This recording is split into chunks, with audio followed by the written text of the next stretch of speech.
Hello everyone, welcome. आज का हमारा टॉपिक है मोहर सर्कल।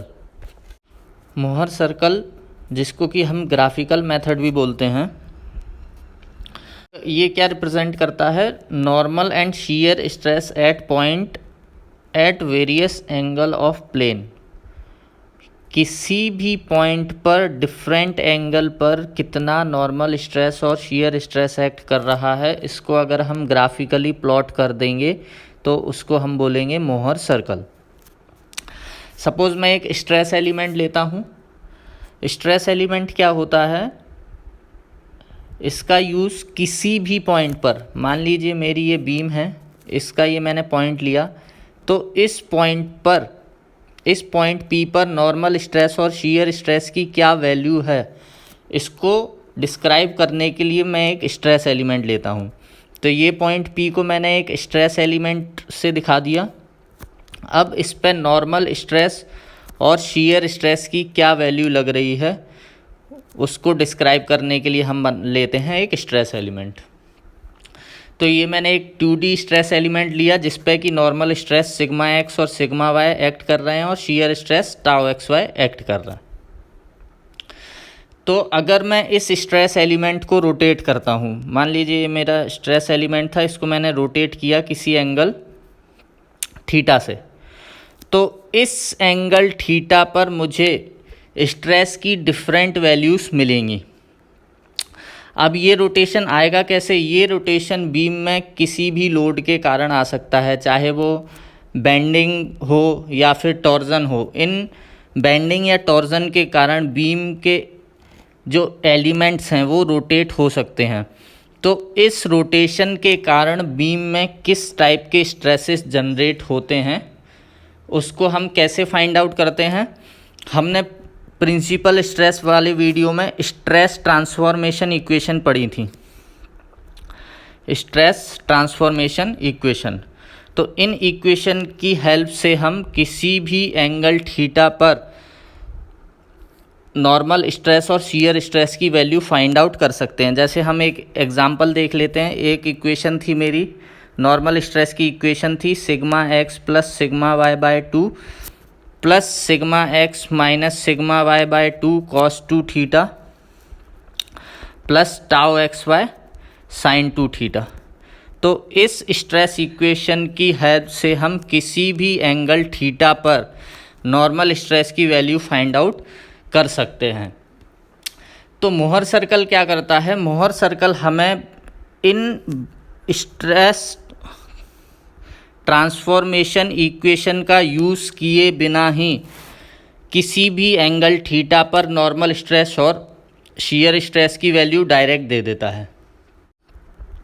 उसके बाद हमने फाइंड आउट किया था कि किसी एंगल थीटा पर हमारे नॉर्मल स्ट्रेस की वैल्यू मैक्सिमम होगी और उस प्लेन पर हमारा जो शीयर स्ट्रेस है उसकी वैल्यू 0 होगी, जिसको कि हमने प्रिंसिपल प्लेन बोला था।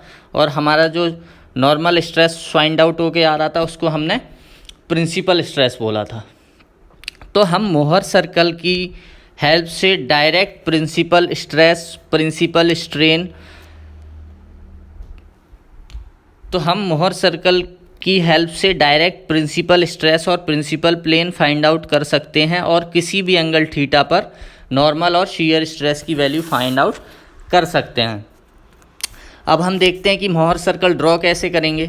तो मोहर सर्कल ड्रॉ करने के लिए सबसे पहले मैं 2 एक्सिस ले लेता हूँ। एक हॉरिजॉन्टल एक्सिस जिस पे हम नॉर्मल स्ट्रेस को डिनोट करेंगे और एक वर्टिकल एक्सिस जिस पे हम शीयर स्ट्रेस को डिनोट करेंगे। तो अब मैं कोई स्ट्रेस एलिमेंट है उसके किसी एक फेस पर लगने वाले स्ट्रेसेस को एक पॉइंट से डिनोट करूंगा और दूसरे फेस पे लगने वाले स्ट्रेसेस को दूसरे पॉइंट से डिनोट करूंगा। तो अगर ये मेरा स्ट्रेस सिग्मा एक्स है और सिग्मा वाई है और shear stress tau X Y है, तो हम मोहर सर्कल कैसे ड्रॉ करेंगे? हम जो नॉर्मल स्ट्रेस अगर टेंसाइल होगा तो उसकी वैल्यू पॉजिटिव लेंगे और कंप्रेसिव होगा तो उसकी वैल्यू नेगेटिव लेंगे। तो पॉजिटिव वैल्यू को मैं राइट साइड में प्लॉट करूंगा और नेगेटिव वैल्यू को लेफ़्ट साइड में। सिमिलरली हम शीयर स्ट्रेस की पॉजिटिव वैल्यू को नीचे प्लॉट करेंगे, पॉजिटिव वैल्यू को नीचे प्लॉट करेंगे और नेगेटिव वैल्यू को ऊपर प्लॉट करेंगे। अब ये साइन कन्वेंशन आया कैसे? जो हमारा शीयर स्ट्रेस के कारण जो रोटेशन अगर एंटी क्लॉकवाइज प्रोड्यूस होगा तो उसको हम पॉजिटिव लेंगे और क्लॉकवाइज रोटेशन को नेगेटिव लेंगे। जैसे हम एग्जांपल लेते हैं, हमारा जो एक्स फेस है, ये वाला जो फेस है, इस पर शीयर स्ट्रेस कैसा लग रहा है? अपवर्ड, और इसके 180 डिग्री वाले फेस पर डाउनवर्ड। तो ये दोनों मिलके एक एंटी क्लॉकवाइज कपल प्रोड्यूस करेंगे। तो हमारा जो सिग्मा एक्स के साथ वाला जो स्ट्रेस पॉइंट आएगा वो कैसा आएगा? पॉजिटिव। तो पॉजिटिव को मैं नीचे प्लॉट करूँगा। सिमिलरली अगर हम सिग्मा वाई वाले फेस पर अगर मैं शीयर स्ट्रेस की वैल्यू देखूं, लेफ़्ट की तरफ लग रही है, और उसके 180 डिग्री वाले अपोजिट फेस में राइट की तरफ, तो ये दोनों मिलके एक क्लॉकवाइज कपल प्रोड्यूस करेंगे। तो क्लॉकवाइज को मैं कैसा लूँगा? नेगेटिव। तो हमारे वाई फेस पर स्ट्रेस को रिप्रेजेंट करने वाले पॉइंट को हम ऊपर लेंगे क्योंकि हमारा टाउ एक्स वाई नेगेटिव आ रहा है, और एक्स फेस पर स्ट्रेस कंडीशन को रिप्रेजेंट करने के लिए हम जो पॉइंट लेंगे वो नीचे लेंगे क्योंकि हमारा जो शीयर स्ट्रेस है वो पॉजिटिव आ रहा है। फिर से हम देख लेते हैं एक बार।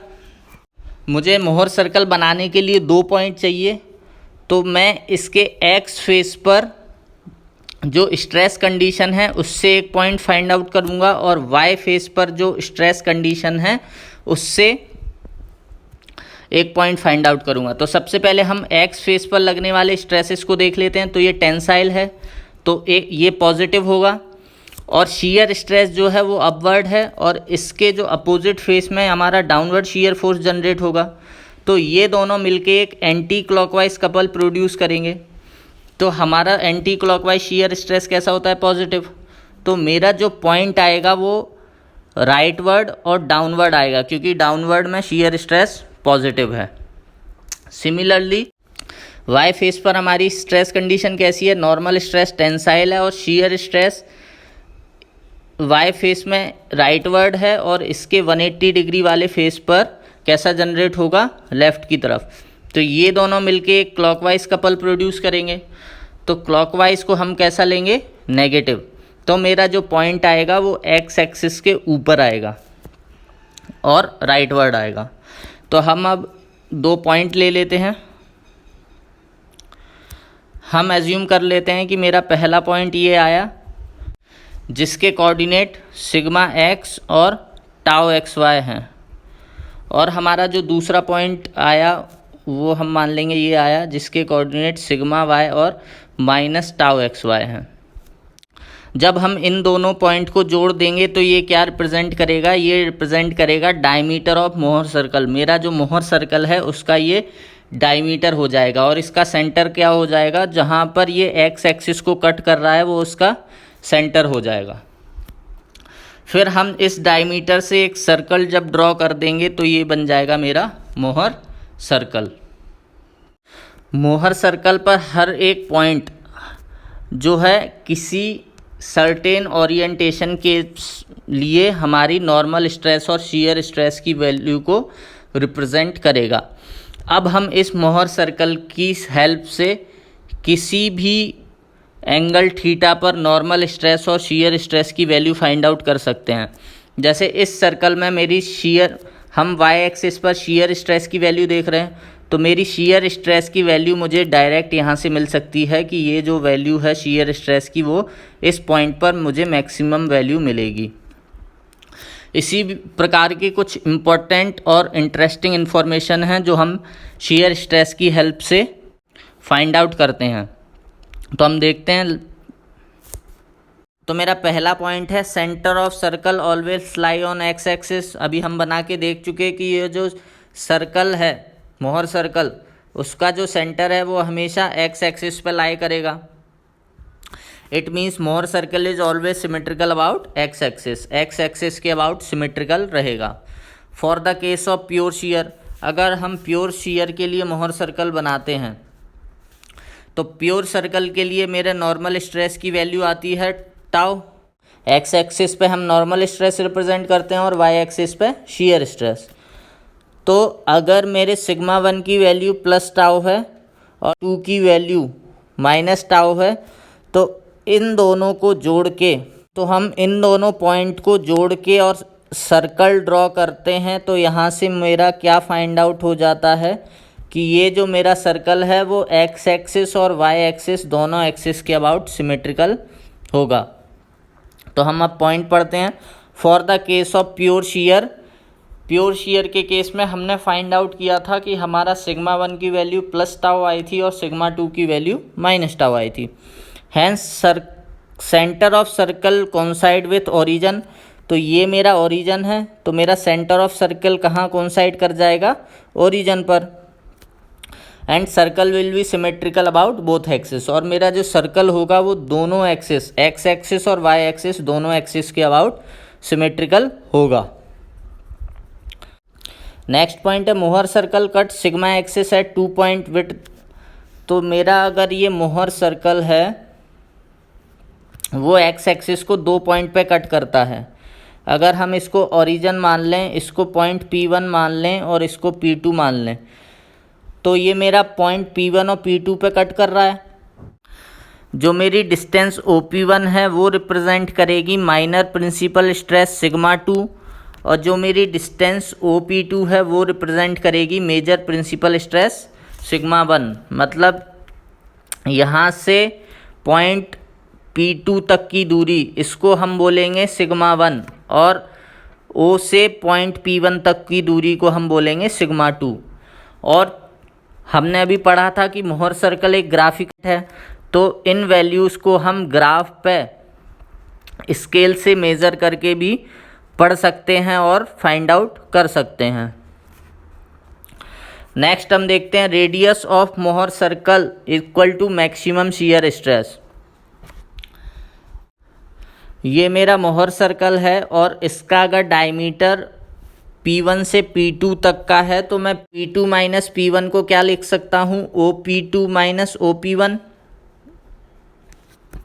P2 माइनस P1 क्या हो गया, ये मेरा डायमीटर हो गया मोहर सर्कल का, तो इसको मैं D से रिप्रेजेंट कर रहा हूँ। OP2, O से लेके P2 तक की दूरी को अभी हमने प्रिंसिपल स्ट्रेस सिग्मा 1 बोला था, और OP1 को सिग्मा 2। तो यहाँ से मेरा डायमीटर इक्वल टू क्या आ गया, सिग्मा 1 माइनस सिग्मा 2। अब अगर हम रेडियस की बात करें तो वो हमारा डायमीटर का ट्वाइस होता है, तो हम 2r इक्वल टू क्या लिख सकते हैं, सिग्मा 1 माइनस सिग्मा 2। और r इक्वल टू मेरा क्या आ जाएगा,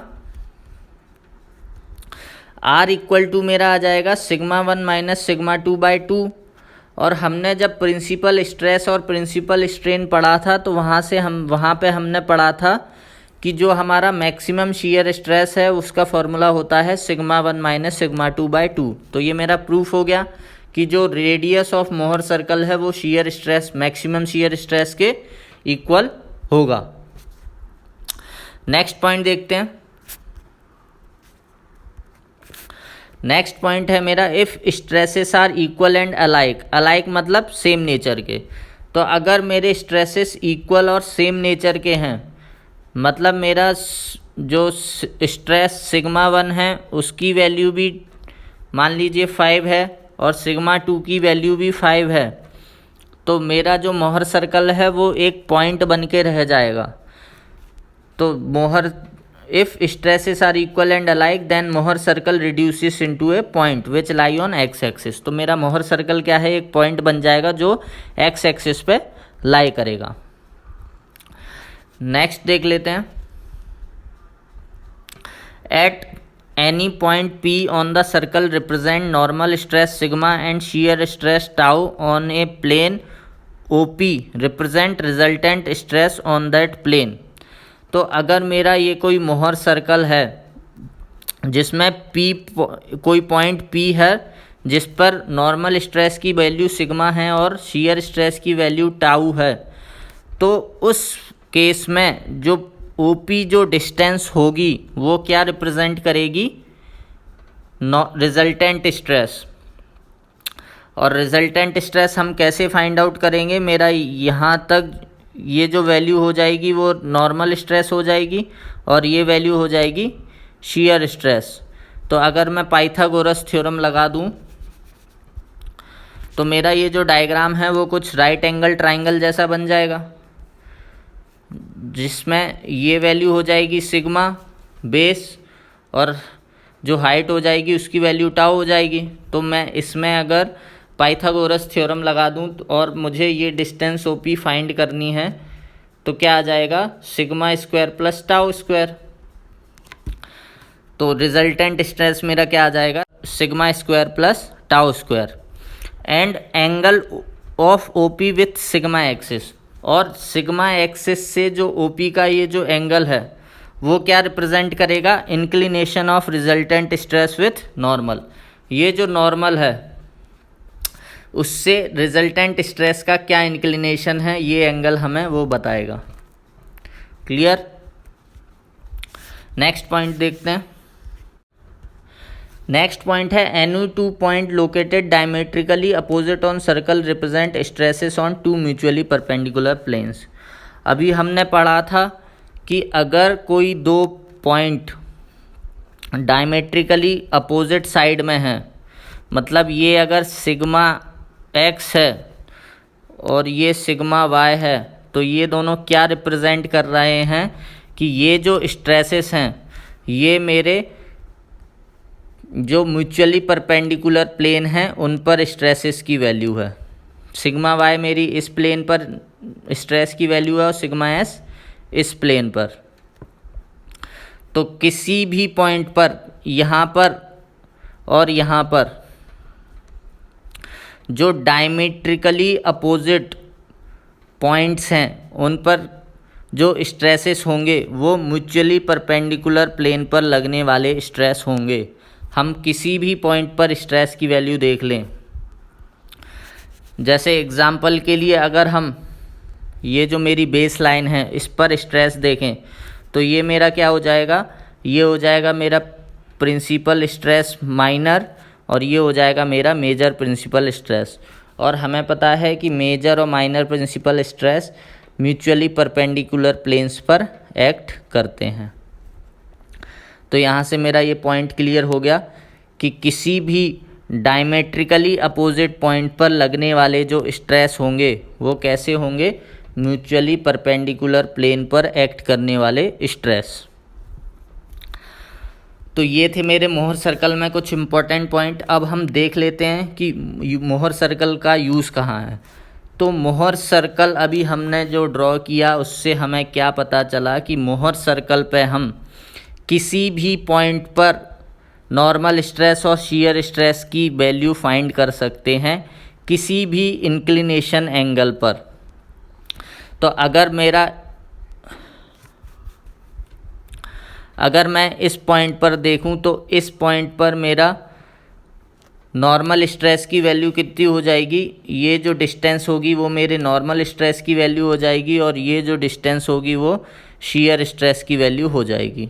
सिमिलरली इसके अगर डायमेट्रिकली अपोजिट पॉइंट पर देखें तो यहाँ पर मुझे जो स्ट्रेस मिलेगी वो म्यूचुअली परपेंडिकुलर प्लेन पे, मतलब अगर ये पॉइंट मेरा P1 है, यहाँ पर जो स्ट्रेस मुझे सिग्मा मिल रही है सिग्मा 1 मान लेते हैं, तो यहाँ पर मुझे जो स्ट्रेस मिलेगी सिग्मा 2 वो कहाँ पे मिलेगी, इसके जो म्यूचुअली परपेंडिकुलर प्लेन होगा उस प्लेन पर।